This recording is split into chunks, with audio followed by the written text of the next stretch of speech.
Hello folks, and welcome to a brand new Let's Play of a game that just came out today, or yesterday, depending on what time zones you live in. It is, I believe, the first game of a company called Avidly Wild Games, and it was kickstarted sometime the summer of last year. I do believe it was concluded in June. And I unfortunately did not find about this game at that moment. I found about it later during fall season from some other fellow YouTubers. Green 1990 I think was the first one who covered this one, and it immediately piqued my interest.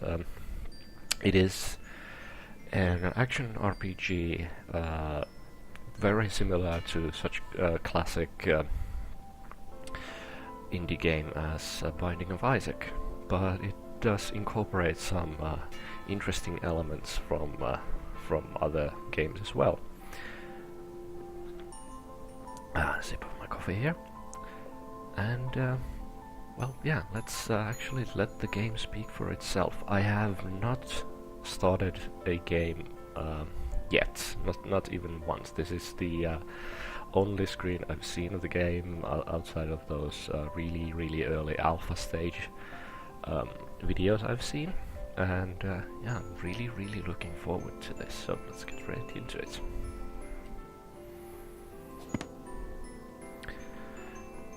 Choose your path. The waking floors. Elderly Mr. L trusted three of his students most. Reagan was pretty, and all did as she told, for they sought her favor. Goneril was strong, and all did as she told, for they feared her power. The third, Cordy, was so shy that no one had ever heard her say a word. One day, before Cordy's 9th birthday, Mr. L was summoned to the administrator's office. He left the three in control of the room. The charismatic children ran to Reagan, the athletic to Goneril, and the remainder drifted to Cordy. Reagan's followers cackled as they joked and danced. Goneril's grunted as they sparred, and the quiet ones huddled closer to the corner. And Mr. L never came back. And Cordy saw Goneril and Reagan signal each other, and then all the beautiful and powerful children attacked the quiet ones. The bookcases were pulled down, and the desks tossed about, and all the quiet children killed. The victors poured out into the hallways delighted, for the teachers had vanished, and the school was theirs. Except, hidden beneath a fallen bookcase, Cordy was alive, and she had discovered how to speak. What an odd story. It ends quickly and badly, I'm sure. We'll see. Right, so this is the main game window.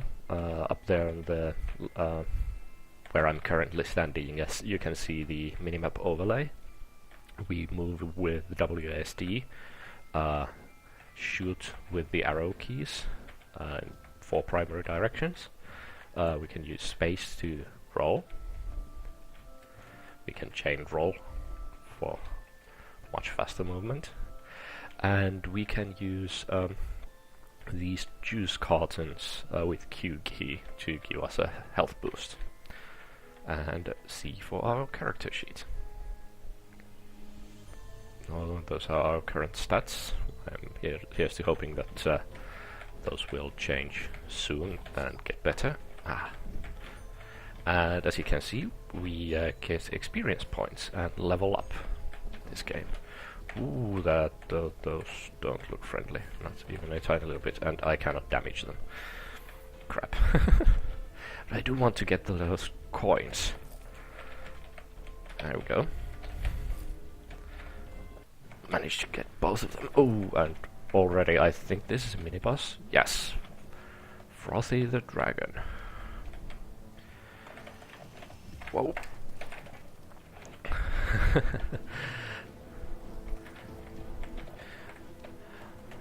Concentration. Don't fail me now. But yes, this is a rather difficult game. At least it feels like one. We've done less than a quarter of the damage that needs to be done.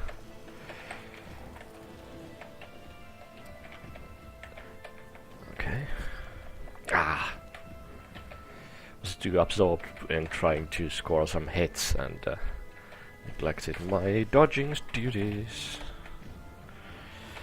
Whoa. And yes, you cannot stay either up or down of this this boss. You need to stay vertical. Rather horizontally away from him, and I've already taken like almost 50% of my health in damage. Hard diggity, this is difficult. At least for me.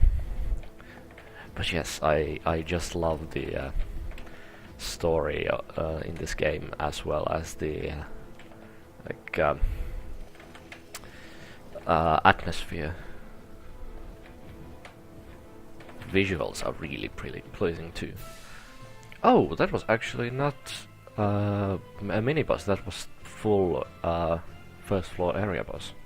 Okay, and there is a note. Frothy the Dragon. Frothy the Dragon. There's general disagreement about what exactly went wrong with Frothy the Cardboard Dragon during the last year's winter musical. Most believed that the dragon was intended to remain stationary, that it had a relatively minor role in the production, and that red cellophane would have been just as effective as actual fire. Sadly, the enterprising student who originally designed the beast was consumed by his own creation moments before the theater was evacuated. No one knows where the dragon went after leaving the auditorium, or whether it is still somewhere on the grounds. The administrators gleefully described the incident as a remarkable occurrence that stood out in an otherwise unremarkable semester. Oh, and playing with fire defeat Frothy the Dragon without taking damage. Apparently that is a challenge of some kind. But yeah, I'm not going to be exiting out just yet. I want to explore all of the floor, just in case there are some pickups that will help me later on, such as this coin. And oh yes, and here is a store where we can buy some things. Juice box. This gives me plus 20 health when consumed. I have a full complement of those, 3 of 3, so I won't be grabbing it. But yeah, let's read that as well. The next child who says that we use juice boxes manipulatively will not receive a juice box. Vaccine vial empowers juice boxes. Sadly, the affected juice burned through the table, floor, and the 5th form history seminar. But yeah, apparently, I'm assuming that it's going to be a permanent upgrade, so that our rest of our juice boxes will not restore 20 health, they will restore more. Okay, Prodigal Photo Album, plus 50% EXP received. That sounds really good. Don't have money for that. I actually don't have money for any of these, but still. Reluctantly, we have returned the album to Adam C. The photos themselves have been destroyed. Okay, merit cutout. One time, 12 kills in a row without rolling awards. 20 plus 20% resist. Interesting. Jess and Winnie, the students with the best projects, will be allowed to destroy the others. Okie dokie. Yeah, unfortunately not able to afford any of those items. Oh, does look like there is one more coin over on that side, and an enemy for me to sleigh as well. Yes, it is going to take a lot of time to get used to these controls and to learn how to actually fire my weapon. What is it actually even? Kind of this magic bolt of flame or just energy. Okay, complete level. Then we got a D rank for that. Well done, can't wait to see what happens in the first 10 seconds on the next floor, the administrators. So yes, we earn base credit for completing levels, and that I do believe, I am not certain, I do believe it plays out roughly like Rogue Legacy, in that in future playthroughs we can have upgrades that we earn and purchase for ourselves with that reward. Okay. Unmentionable classrooms or the Blackberry kitchens of disrepute. I think I like the sound of unmentionable classrooms more. We will discover progs and classroom right here, and reward will be 3 credits. Okay. The staircase ahead leads to a classroom floor. These spaces represent the heart of Edgewood's mission, which is to instill its students with the values and skills to avoid the mistakes of their predecessors. Recent events have supposedly compromised the quality of a small number of the classrooms, with complaints concerning the integrity of the walls and chalkboards, but the rooms are still more than sufficient to serve their educational purposes. The steps are littered with rags and scraps of paper, signs of a Brog encampment. Chunks of the banister are missing, and someone's been prying up the nails from the floor. Hunger and desperation have driven these students to hunt in packs with improvised weapons. Stay away from the shadows and you'll be fine. We assure you that these are some of the friendliest students at Edgewood. This floor is particularly well lit. Well, it will be easier for you to see who's about to eat you. Let's go. Oh. That's disconcerting start. Luckily I remembered that I can dodge. You know, I was...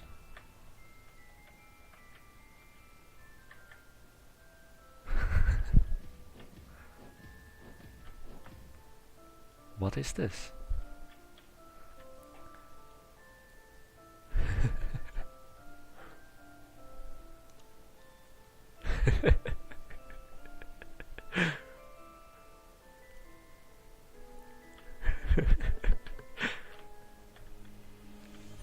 I've never seen that. That was cool. Okay, and damn it, rolled just a tad too late. Oh, and this guy is actually a mini-boss. Just a bit more powerful version of the regular enemy, I do believe. God darn it. Stop sprinting. A lot harder to dodge when you sprint. Not like that. Ooh. I think that's an item we can pick up, and we leveled up. Cool. So 2,666 types of juice will give us increase in life, and all juice boxes permanently increase health by 5. Interesting. Actually, there is only one kind of juice. The different labels are just for our amusement. You're horrible people. And as I lay dying, I get stronger. Plus 10% attack speed, and bonus deal 30% more damage when below 20% life. It's 5 extra seconds of life. Use them to reflect on your failings. Seeing as we are running pretty low on health, I do believe this might be more useful at this moment in time. Still hoping that this item is beneficial. Plus 50% slow on hit. Fun for 2 or more people. Wasn't fast enough to read that. Can I actually see this stuff? Nope. Unfortunately not.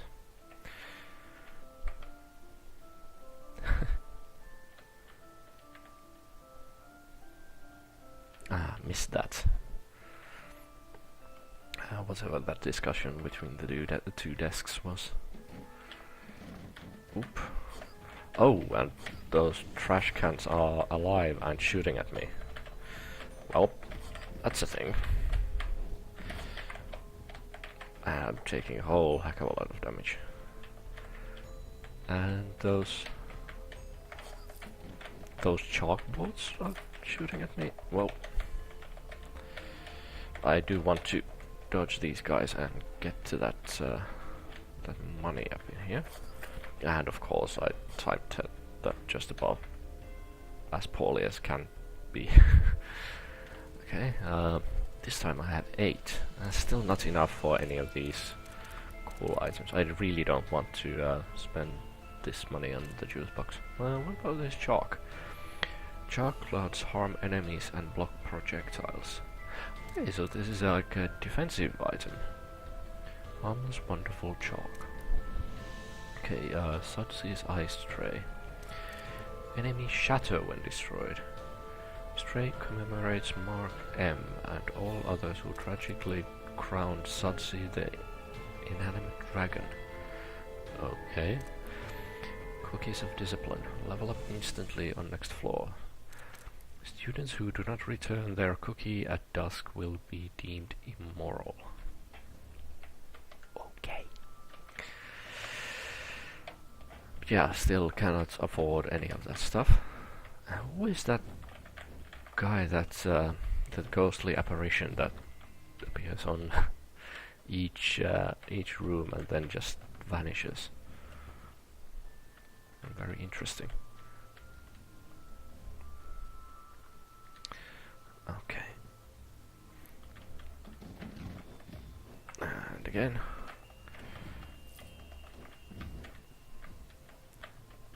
Got rid of him easily enough. Okay. Just wanted to check because that apparition went through that door really quickly. I wanted to check if that had any significance. Oh. Tried to get rid of the trash can in the center, but didn't quite manage to do it. Okay, there we go. There goes that guy. Who knew soap bubbles could be that dangerous and frightening? Come now. One more. There we go. Okay. Moving on. Oh, and this is boss battle. The box of nice things. That is not a nice thing. That definitely isn't a nice thing. You stop misleading me, please. Thank you. Oh, and I need to get rid of those quickly when they appear, because otherwise I do believe I will get swamped. This is going to be a long battle unless this guy brings up some other form of attack which would be even more devastating than what he is doing right now.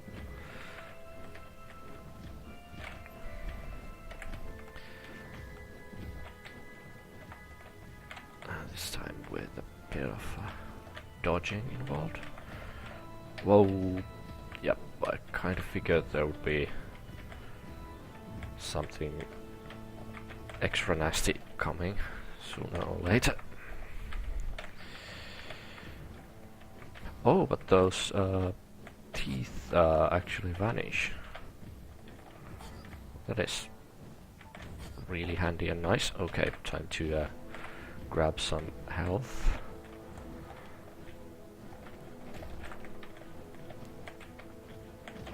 Okay, so I actually don't need to kill those. They don't crowd me in like millions of those chattering teeth things.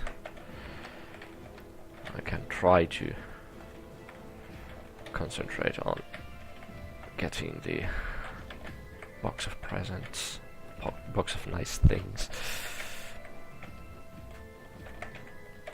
A hammer? Oh, an axe, rather. Really? The celebratory chopper.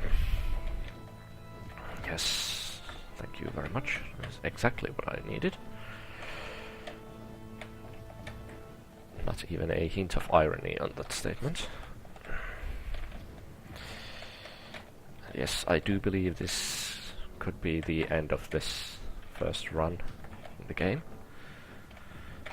Whoa, whoa, whoa, whoa, whoa. Let's not count our chicken before they hatch. There is still a possibility of me making this. I am completely out of juice boxes.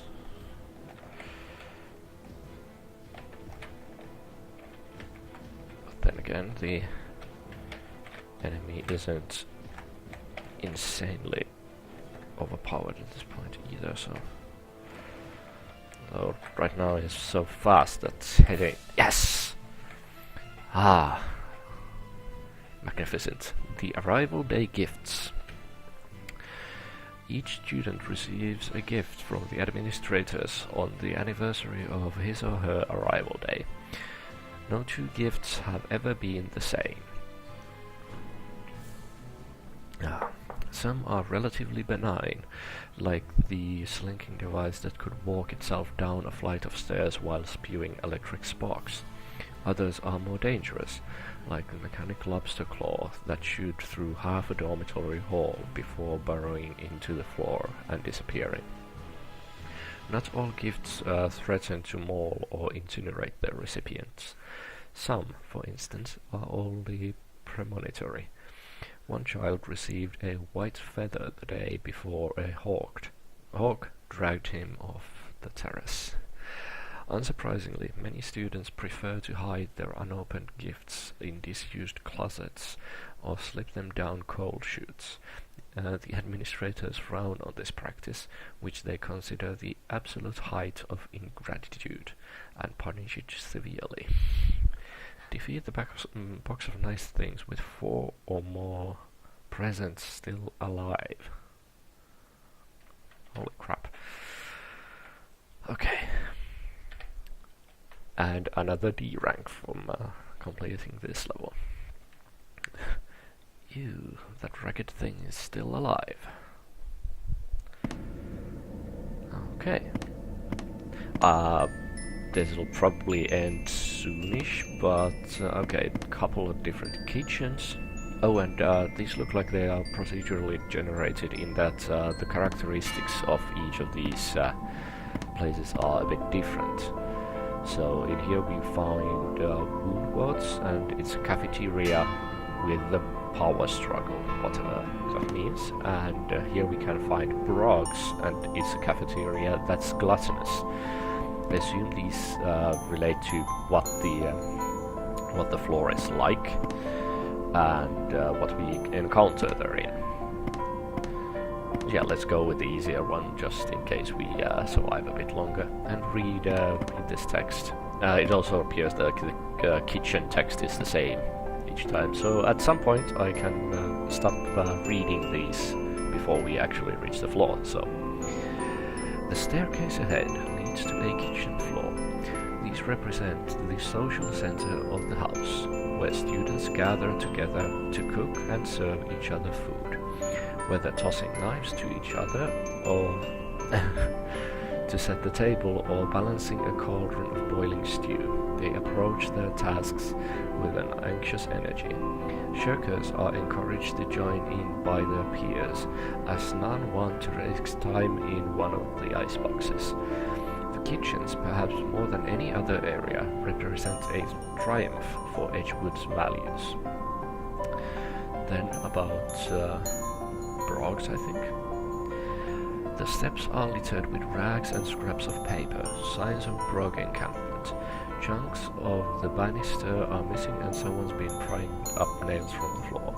Hunger and desperation are driven to these students to hunt in packs with improvised weapons. Right, so that is actually, those are the enemies that we've encountered on this floor already. Brogs. We just went through, I think. Okay. The shrieks and yammering up ahead suggest that inhabitants have discovered and pillaged one of Edgewood's secret juice box cabins. Interesting. Okay, let's head over there and hope we survived. Whoa. Well, those are hardly friendly. Not that anything is really friendly in the school. But some things are even less friendly than others. Okay. Perhaps I can slay a few of you. The juice box will be worth its weight in gold. I will want it immediately. Oh, I'm already at 150 health. Or like max health. That's really, really nice. Yes, because each of my juice boxes gives me +5 max health.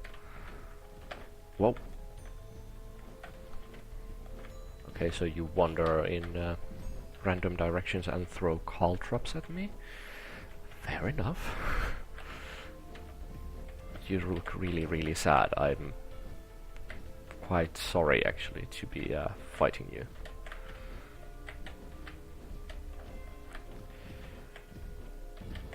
Okay, that got me through that particular room. Oop, and more juice boxes. And hopefully these two will drop me even more. Nope, unfortunately not. Ooh, that's a large chunk of popping slime things. Oh, what was that?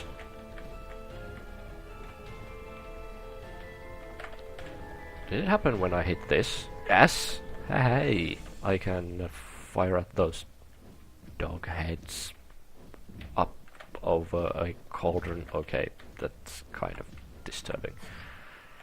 Oh, but it hurts me as well. Of course, why shouldn't it? But yes, I can do splash damage against my enemies using those. That's really neat. Oh, but that is going to be the boss room. I'm now starting to recognize these different doorways. Or rather, these similar grey nondescript doorways, and then that one with the larger and heavier door frame. I wonder if there are others that can be discerned, like maybe the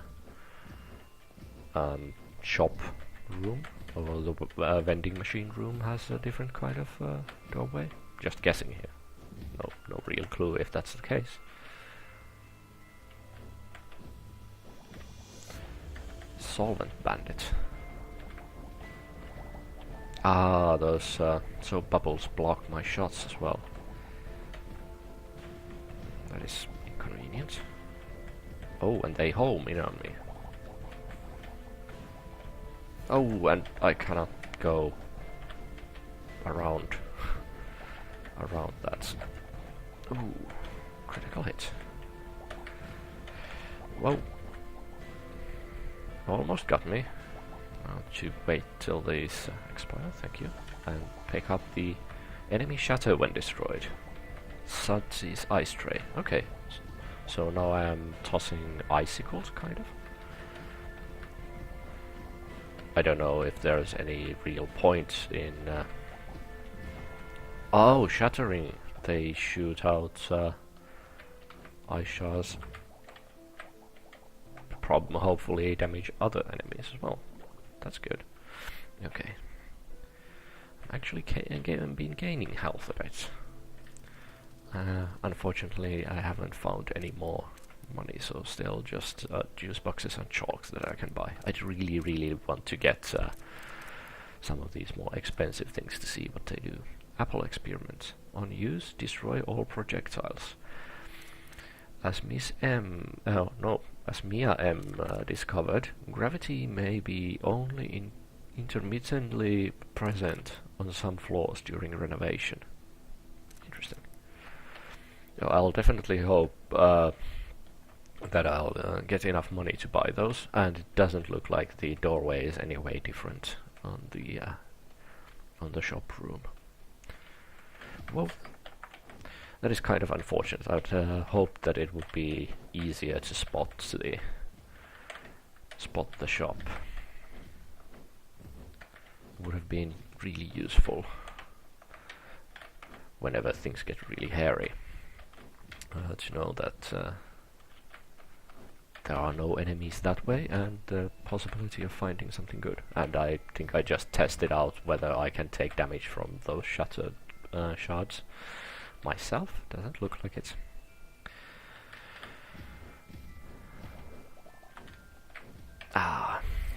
Coins, but still not enough. Oh, and it does look like this pierces the bubbles, so it no longer just hits one, it goes through all. That is useful against these guys. Okay.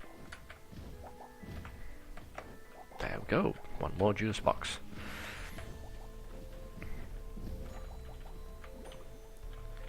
And I could quaff this immediately, but I'll try to save it up a bit. Why not?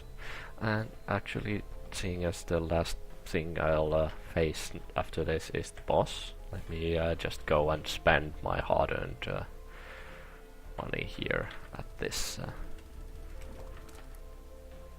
machine to buy myself to a full complement of juice boxes. Oh, and I need to remember to use the chalk as well.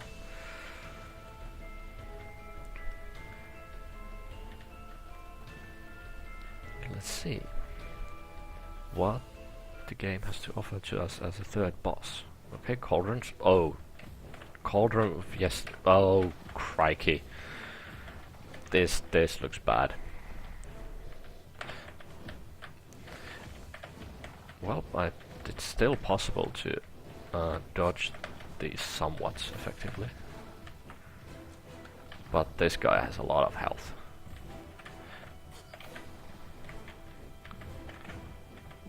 Oh, hey. These are easy to kill.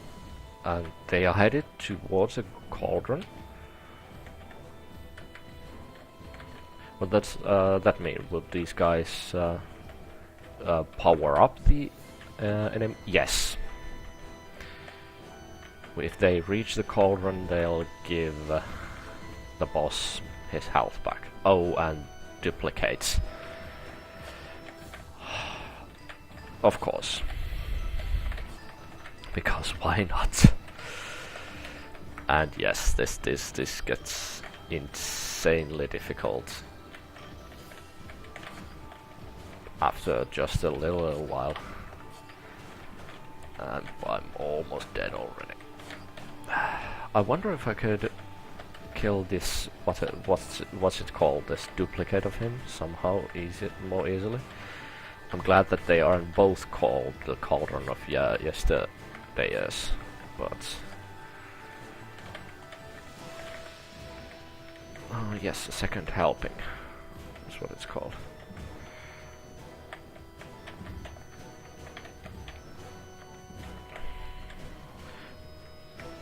But yes, this is where it ends for me. I am fairly certain of it. These daggers are just too much for me to dodge. Welcome to Edgewood. Meet your demise.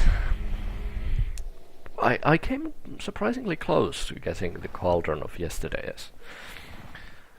Damage dealt 38,811, and damage taken 346.